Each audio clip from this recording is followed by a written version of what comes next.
সাভারের শিশু তাকবীর হোসেন মাত্র ৩.৫ বছরে মাকে হারিয়ে কখনো দাদা দাদি আবার কখনো থাকতেন বাবা ও সৎ মায়ের সাথে।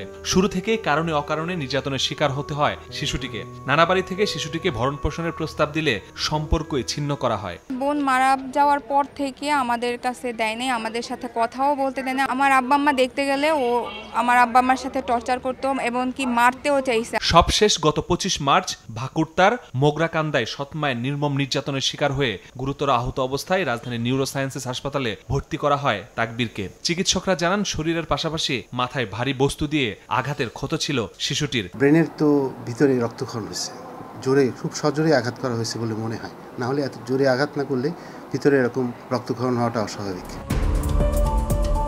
ঘটনার বিস্তারিত জানতে সাভারের সেই বাসায় যায় সময় সংবাদ। প্রতিবেশীরা তুলে ধরেন লোহমর্ষক নির্যাতনের কথা। তাদের অভিযোগ স্বামী স্ত্রীর কলহের কারণে প্রতিদিনই নির্যাতন চলতো শিশুটির ওপর। ওনারা ঝগড়া লাগতো, মাঝখান দিয়ে মারতো বাচ্চাটারে, ওয়ালের সাথে বাড়ি দেয়, মানে এরকম শব্দ পাওয়া যাইতো, মারতেছে বাচ্চাটারে। ওনাদের যদি সমস্যা থাকতো ওনারা আলাদা সেপারেট হয়ে যাক, বাচ্চা কেন এর ফল ভোগ করবে? ওনার শাস্তি অবশ্যই পাওয়া উচিত।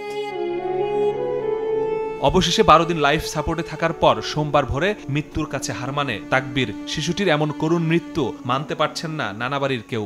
এই মাসুম বাচ্চাকে কেন মারা হইল? সবার কাছে এই হত্যাকাণ্ডের বিচারটা চাই, দ্রুত যাতে বিচারটা হয়। নির্যাতনের পর ২৮ মার্চ সাভার মডেল থানায় হত্যা চেষ্টা মামলা করেছিল শিশুটির মামা। সে মামলায় নিষ্ঠুর বাবা মাহমুদুল হাসান মুকুল ও সৎমা শান্তা আক্তারকে গ্রেফতার করে পুলিশ। তাকবীর মারা যাওয়ায় মামলাটি হত্যা মামলায় স্থানান্তরের আবেদন করবে পুলিশ।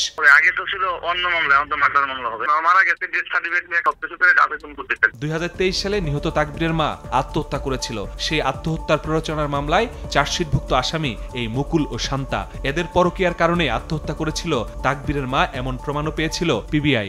আসামি তারা দুইজন কি করেছে, ওদের দুইজনের পরকীয়া সম্পর্কটা সুস্পষ্ট প্রমাণ পেয়েছে, ভিত্তিতেই চার্জশিট করা হয়েছে। হত্যা চেষ্টা মামলার গ্রেফতারের কয়েকদিন পরে জামিন পায় শিশুটির বাবা। তবে জামিন বাতিলের জন্য এখন আদালত আবেদন করবেন বাদী।